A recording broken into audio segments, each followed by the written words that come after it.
¿Qué pasa? It is packed. It is good to be back, and we are here to talk about NBA 2K24 and the roster update with Damian Lillard going to Milwaukee. I'm going to cover this news, ratings, rosters, updates in today's video. If you like that kind of content, please join the pack and subscribe. I'm going to be doing it all year. Let's get it, man. And here is the team.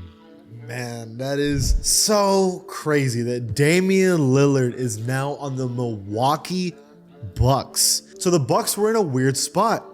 Giannis Antetokounmpo was making some noise because he was saying that, hey, look, the team's getting older. Like, I love Milwaukee, but I'm trying to win. And that's all it took for Milwaukee to be like, bet.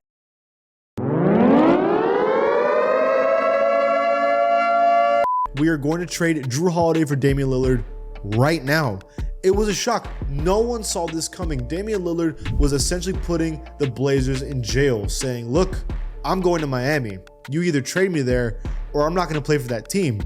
And this caused an uproar because Miami and the Blazers were having back and forth trade talks and nothing was really happening with that. But apparently Milwaukee comes in and gives an offer that the Blazers are like, look, we're willing to take that offer. We're going to take it. And Damian Lillard isn't seeming to fight it because now you're in a broken position with Giannis, Dame, Chris Middleton, and Brook Lopez all on your roster at the same time. It's scary, and Dame knows that, and Dame knows he's in a prime championship position. No one saw this coming. No one did. If you look at this projected lineup by 2K, it's Dame, 94 overall at the point guard, Pat Connaughton at shooting guard, Chris Middleton, Giannis, and Brook Lopez. This team offensively is terrifying, and on top of that, they still have two of the greatest defenders in basketball on the same team.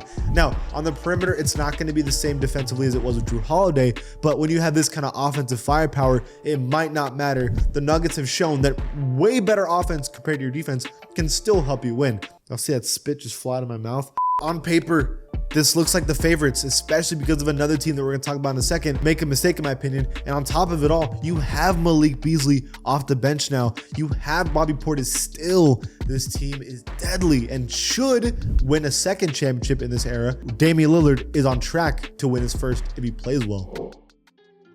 Let's talk about the team that traded with them, and that is the Portland Trail Blazers. They get Jrue Holiday. You have DeAndre Ayton from the Phoenix Suns added onto the roster, part of a three-team trade, while still having Scoot Henderson is exciting for the Blazers. DeAndre Ayton is a super interesting situation here because DeAndre Ayton was on the Phoenix Suns. When he was drafted, he was a demon in college. So when he goes to the Phoenix Suns, he expected to be this absolute major role as an offensive and defensive threat. Well, Phoenix had Devin Booker and Chris Paul both playing at a high level that DeAndre Ayton became third fiddle. And then now you add Kevin Durant and Bradley Beal, and DeAndre Ayton's place on this team is to be a role player, which I guess he just didn't want. And so there was a lot of rumors that he didn't want to be there anymore. The Suns didn't want them there anymore. There was basically beef between both parties, and here we are. Now he's in Portland as tied as the best player on the team with Anthony Simons, which I think we all agree Ayton's probably better than Simons. He would be on paper the best player on the Blazers. Now Scoot Henderson probably has something to say about that, but being the 1-2 punch of this team is still a pretty good idea. You also still have Shaedon Sharpe, who looked amazing last season at the end of the year.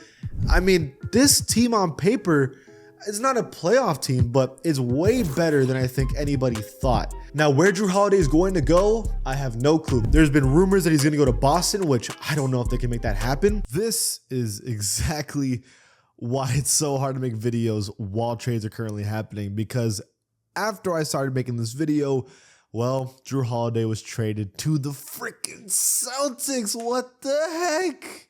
Jrue Holiday is an 87 overall, now the third best player on the Boston Celtics. Now the starting lineup is Jrue Holiday at point guard, Jaylen Brown, Tatum, Porzingis, and Al Horford.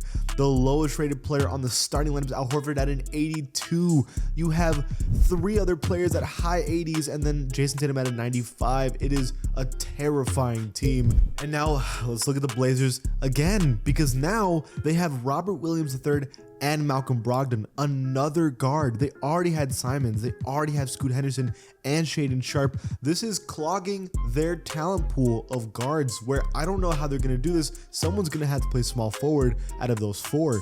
And then adding Robert Williams III when you already have a true center in DeAndre Ayton is going to make things very complicated. I guess you can make Robert Williams a power forward, but you just paid Jeremy Grant absurd money. So now what are you going to do? The Blazers, I thought were actually like in a good spot. Now I think they've made a confusing roster. They really should make some trades to make this team make a little more sense. Now let's talk about the losers of this trade, in my opinion. Let's talk about Phoenix. I'm not a fan of this decision by Phoenix at all. I understand that Phoenix really didn't like Ayton and Ayton really didn't like Phoenix, and that's not a good sign for a team that's trying to win a championship. You can't have beef like that, I understand. But man, you let go of Ayton, who's a threat offensively and defensively. I know he can struggle, but we know that he can be a threat. And replace him with Nurkic is a crazy decision, especially because this bench has been lacking. And that was like the biggest issue with Phoenix's bench is that Okogie's okay, Bol Bol's okay, Eric Gordon's a little old now, Eubanks is okay, Grayson Allen's not a horrible pickup, Bates Diop's okay, Damian, a lot of okay.